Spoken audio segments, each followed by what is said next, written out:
My name's John. That's not the name on my driver's license, but it's the one I'll use here, because honestly, this story isn't about me.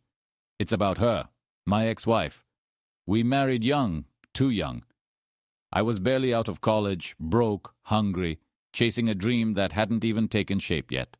She was beautiful, fiery, and, in my stupid young brain, perfect. When she smiled at me, I felt like the luckiest man alive. I gave her everything I had, every dollar I earned, every ounce of energy, every late night when I'd collapse from work but still tried to make her feel special. And to be fair, she gave a lot of love back. The only problem was, she gave it to everyone. She didn't want a broke dreamer who came home with calloused hands and cheap takeout. She wanted money. She wanted the fast track. And she found it, in the arms of other men. The moment I found out is something I'll never forget. It was a Tuesday. I had finished my shift early, planning to surprise her with dinner. Nothing fancy, just a couple burgers and fries. I remember humming in the car, thinking about how good it would feel to just relax with her. I unlocked the door, stepped inside, and heard noises. At first I thought she was watching TV, but then I walked into our bedroom. And there it was, some guy, old enough to be her dad, overweight, sweating like he'd just run a marathon, was in my bed, wrapped around my wife. She didn't even look surprised. She just stared at me, like I was the intruder in my own home. My stomach dropped. My hands shook. I don't remember exactly what I said, but I know my voice cracked when I tried to ask her why. The guy just grunted, rolled over, and didn't even acknowledge me.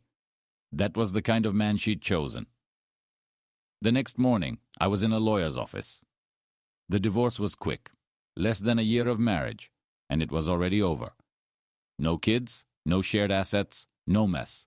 Just 2 signatures and a slammed door. I thought that was the end. But I was wrong. She wouldn't let go. Over the next few years, she popped up like a weed in my life. Phone calls, emails, texts, demands for money, threats of lawsuits. She'd scream that I owed her a cut of my paycheck. She stalked me on social media, spreading rumors. Sometimes she'd even drive past my house when she was back in town, just to remind me she was still there. Meanwhile, my career finally started to pick up.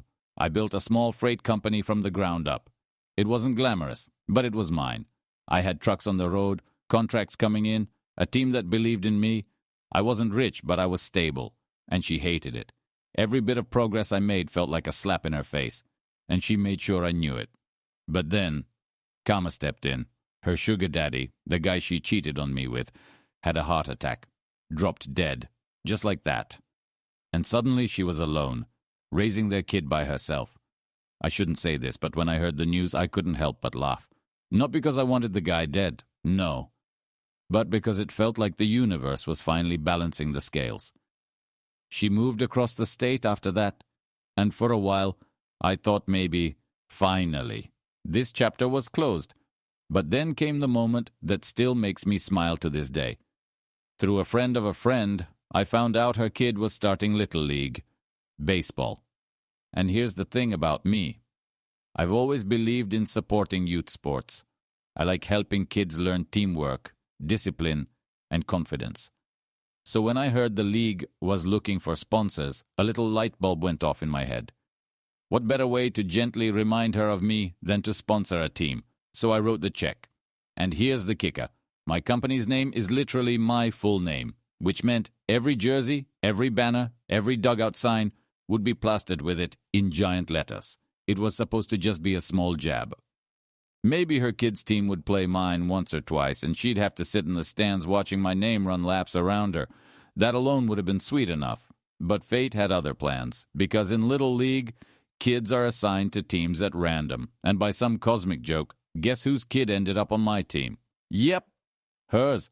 And suddenly it wasn't just once or twice. It was every single game, every practice, every post-win pizza party. Every time she washed her son's uniform, she was staring at my name in bold letters across his chest.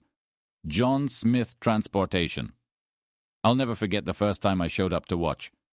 I stood by the fence, sipping a soda, and there she was, sitting in the bleachers, arms crossed, face twisted into the sourest expression you could imagine, surrounded by kids in bright jerseys, each one advertising me. She couldn't say a word. She couldn't complain without looking insane. She just had to sit there, simmering in her own bitterness, while her kid proudly played ball in a uniform with my name on it. And me? I cheered. I clapped for the team. I high-fived the kids when they ran off the field. I even bought pizza for everyone after a win. I didn't just sponsor that team. I became part of it. The whole summer played out like that. Her sulking on the sidelines, me laughing with the kids, and her son, he had no idea about the history. To him, I was just a nice guy who made sure they had good uniforms and plenty of snacks. It was perfect. After years of her trying to drag me down, trying to harass me, trying to poison my life, the tables had finally turned. She couldn't touch me anymore. And the best part? I didn't have to lift a finger. Karma did all the work. That summer, that was the sweetest revenge I could have ever asked for.